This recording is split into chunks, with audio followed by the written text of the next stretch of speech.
السلام علیکم ګرانو کتونکو ښه راغلاست. امید لرم چې ټول به روغ جوړې. زه یم جاوید خان.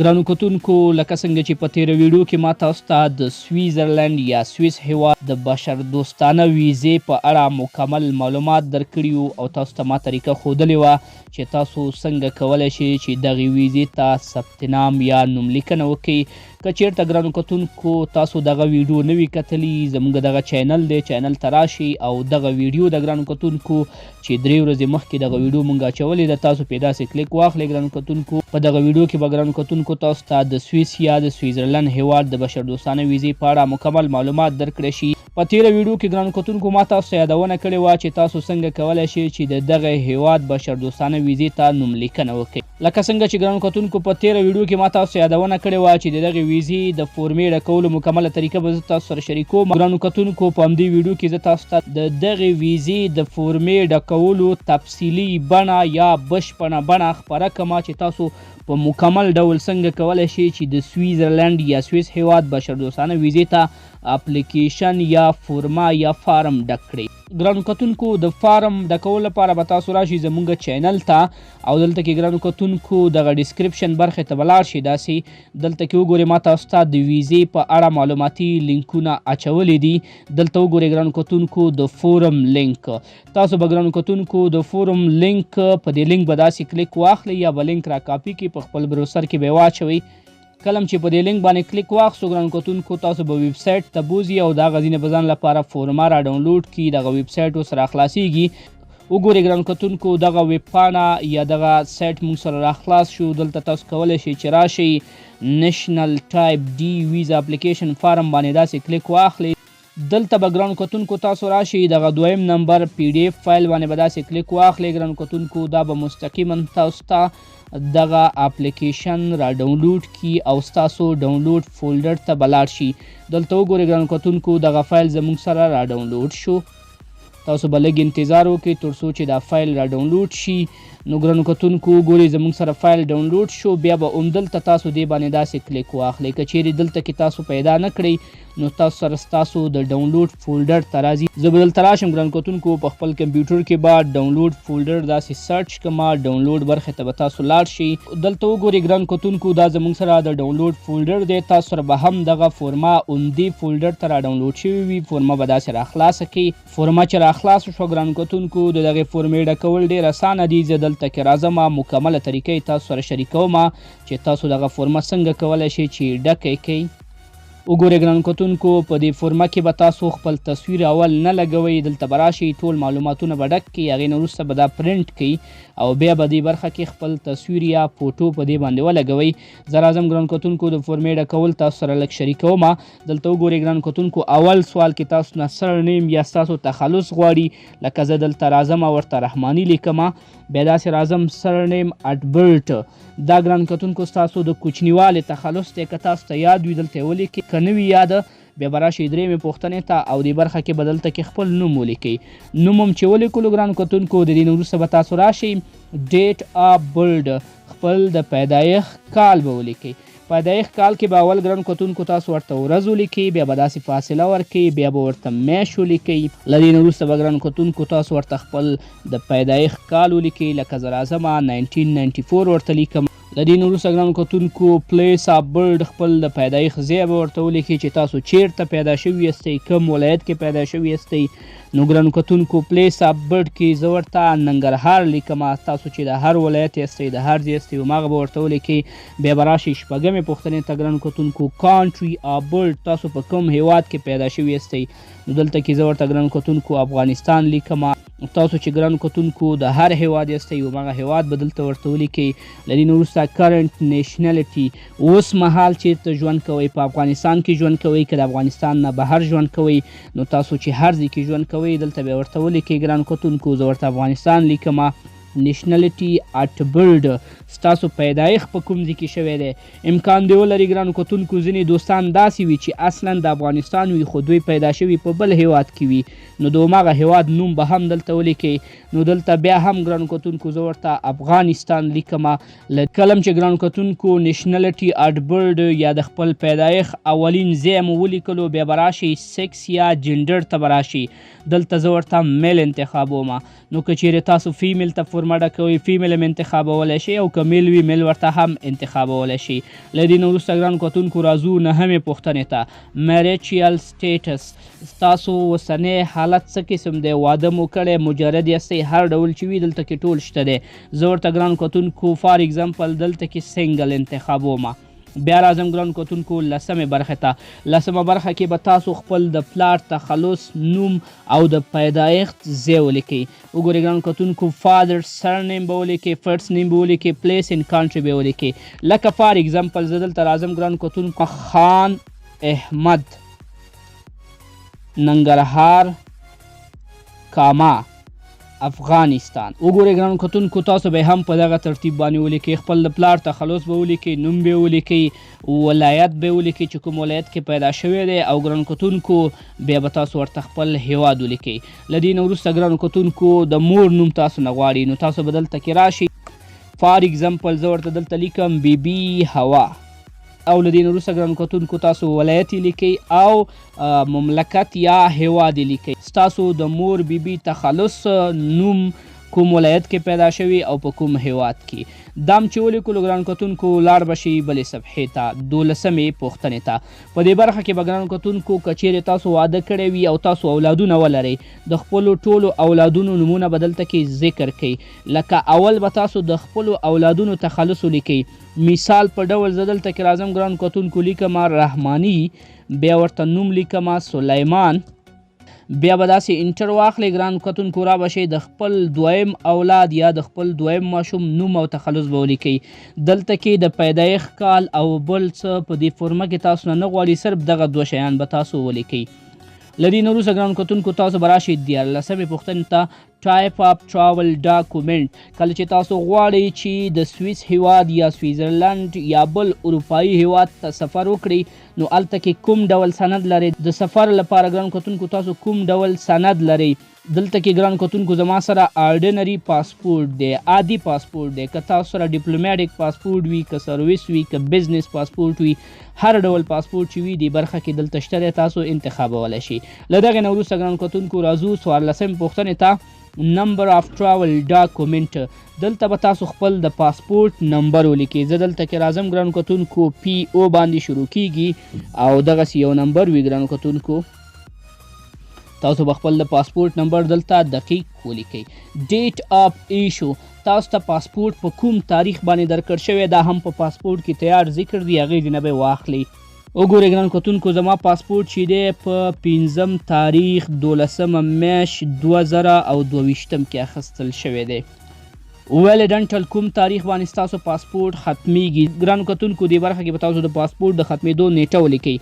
لکه ګرانو کتونکو دغه یو نیټه ده زما سره 10 کلن پاسپورټ دی.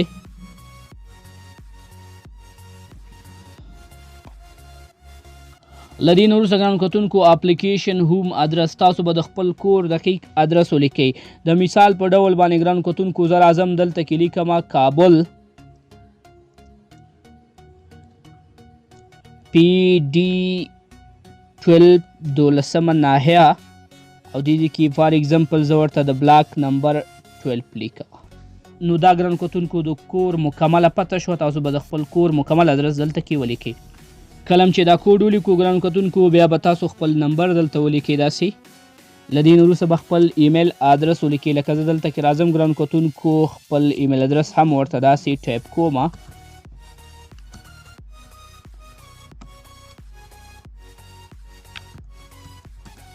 دا ګرانو کتونکو د ایمیل ادرس شو. نو ګرانو کتونکو دې برخه کې به تاسو خپل د ایمیل ادرس ټایپ کړئ او ورسره خوا کې موبایل نمبر به هم ټایپ کړئ. له دې نه وروسته ګرانو کتونکو ریزیډنټ ان کانټري ادرس که چیرې ګران کتونکو تاسو له دې نه مخکې کوم بل هیواد کې ژوند کړی وي نو دلته کې به یاس واخلئ او دغه هیواد ټول معلومات به دلته کې ولیکئ. که چیرته تاسو بل ځای کې ژوند نه وي کړی نو دا به ګران کتونکو داسې ورته نو کړئ. له دې نه وروسته ګران کتونکو کرنټ اوکوپیشن تاسو فلحال څه وظیفه لرئ، څه مصروفیت لرئ. لکه زه دلته کې ګران کتونکو لیکمه سیلف امپلای. که چیرې تاسو شخصي کاروبار کوئ نو تاسو ورته سیلف امپلای لیکلی شئ. خو ګران کتونکو تاسو به دلته سیلف امپلای نه لیکئ ځکه دغه ویزه چې دا بشردوستانه ویزه ده د هغه کسانو لپاره ده چې په افغانستان کې وظیفې کړې وي، خامخا رسمي دندې کړې وي، نو هغو کسانو ته دا ویزه ورکوي.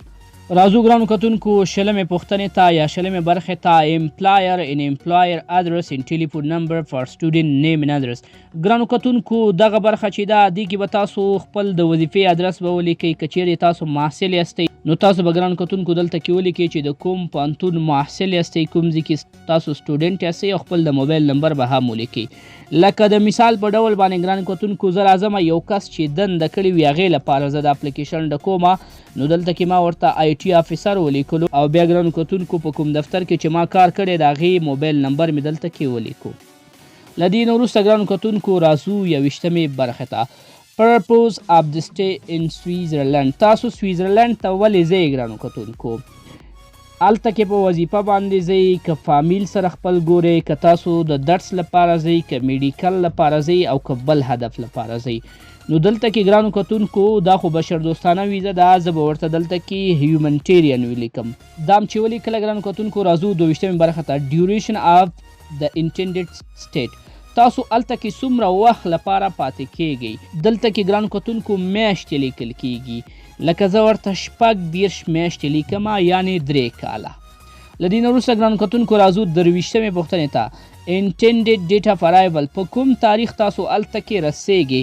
لکه زه راځم ګرانو کتونکو ورته لیکمه چې 5م تاریخ دې وي او 4مه میاشت دې وي او کال 2023. کوم تاریخ ته چې ګرانو کتونکو تاسو آماده کیږئ چې په هماغه تاریخ باندې لاړ شئ، هلته کې سفر وکړئ، هغه تاریخ به دلته کې ولیکئ. پرابیبل اډرس ان سویزرلند. که چیرې تاسو په سویزرلند کې څوک ملګري، دوستان یا داسې څوک ولرئ چې تاسو سپانسر کوي او د هغې ادرس درته معلوم وي، او یا که چیرې ګرانو کتونکو تاسو سویزرلند کې غواړئ چې یو مشخص ادرس کې ژوند وکړئ، هغه ادرس به دلته کې تاسو ولیکئ.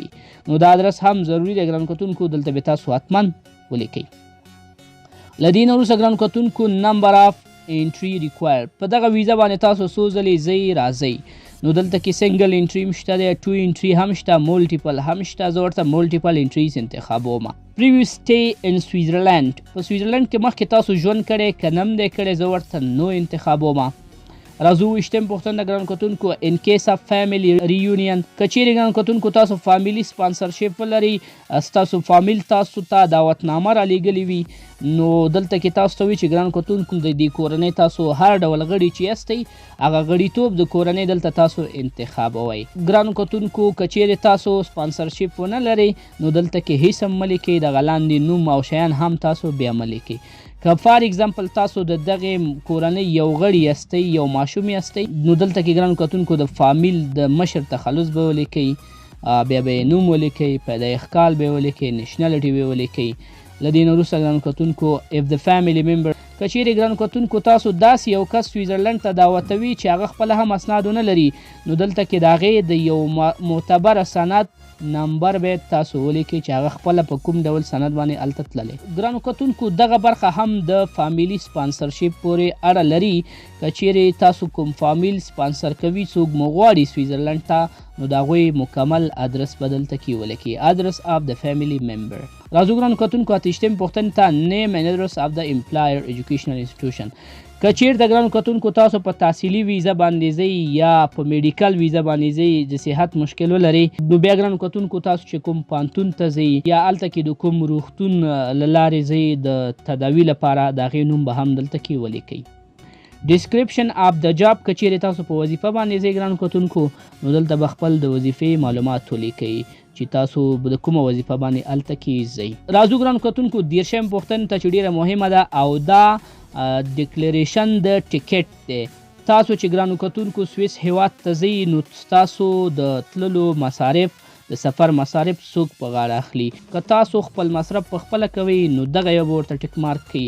که چیرته تاسو چا سپانسر کړي وي نو هغه د سپانسر لپاره به دغه ټیک مارک واخلئ او دلته به بیا د سپانسر معلومات هم ولیکئ. دلته ګرانو کتونکو زه دا یو ورته انتخابومه بای د اپلیکیشن همسلف. زه په خپله غواړم چې خپل ټول مصارف هلته کې د سفر او هر څه وکړم. له دې نه وروسته ګرانو کتونکو دغه ډیکلیریشن دی دا تیار دلته کې لیکل شوی دی. تاسو ته پکې د لیکلو څه اړتیا نشته دی، صرف آخري برخه کې به راشئ پلیس ان ډیټ. کله تاسو دغه اپلیکیشن ډک کړی تاریخ به یې ولیکئ او ځای به یې ولیکئ. زه راځم ګرانو کتونکو دلته کې ورته لیکمه 10 تاریخ د اولې میاشتې 2023 او ګرانو کتونکو ځای ورته زه افغانستان انتخابومه. تاسو چې په هر ځای کې اوسیږئ د هماغه نوم به دلته کې ولیکئ. که چیرې تاسو دویم دریم هیواد ته تللي یاستئ او هغې نه دغه اپلیکیشن ډکوئ نو ګرانو کتونکو تاسو به ورته هماغه ځای ولیکئ. کله چې ګرانو کتونکو تاریخ او ځای ولیکو نو دغه فورمه به تاسو پرنټ کړئ. کله چې پرنټ کړئ نو په دې آخره برخه کې دلته به تاسو امضا وکړئ. امضا به هم ګرانو کتونکو د دغه چوکاټ نه بهر نه کوئ او ګرانو کتونکو په دې پاس برخه کې به دلته کې تاسو خپل فوټو یا تصویر ولګوئ او بیا به ګرانو کتونکو تاسو دغه ورقه دواړه سکین کړئ. کله چې سکین کړو ګرانو کتونکو بیا به دا تاسو کنسلګرۍ ته ور واستوئ په ایمیل باندې. کله چې ګرانو کتونکو دغه اپلیکیشن مکمله شوه، تصویر هم پرې ولګوئ، امضا مو کړه او بیا مو سکین کړه نو ګرانو کتونکو بیا به دا تاسو سره د نورو اسنادونو یو ځای کنسلګرۍ ته ولګي. کنسلګرۍ ته د ایمیل کولو د اسنادو لیږلو طریقه له دې نه مخکې ویډیو کې ما تاسو ته ښودلې. ګرانو کتونکو تاسو به زموږ چینل ته راشئ نو ګرانو کتونکو زموږ په چینل کې دغه ویډیو شته دی د سویزرلند یا سویس بشردوستانه ویزې ته داسې نوملیکنه وکړئ. په دې کې مکمله طریقه ما تاسو ته ښودلې چې ستاسو کوم اسنادونه ضروري دي او خپل اسنادونه به څنګه لیږئ. له دې نه ګرانو کتونکو تاسو طریقه زده کړئ او په دې طریقه باندې دغه اپلیکیشن ولیږئ. امید لرم ګرانو کتونکو چې له دې ویډیو نه به هم څه زده کړي وي. ویډیو مخکې د خپلو نورو ملګرو سره ضرور شریکه کړئ. ښه وخت، الله پامان.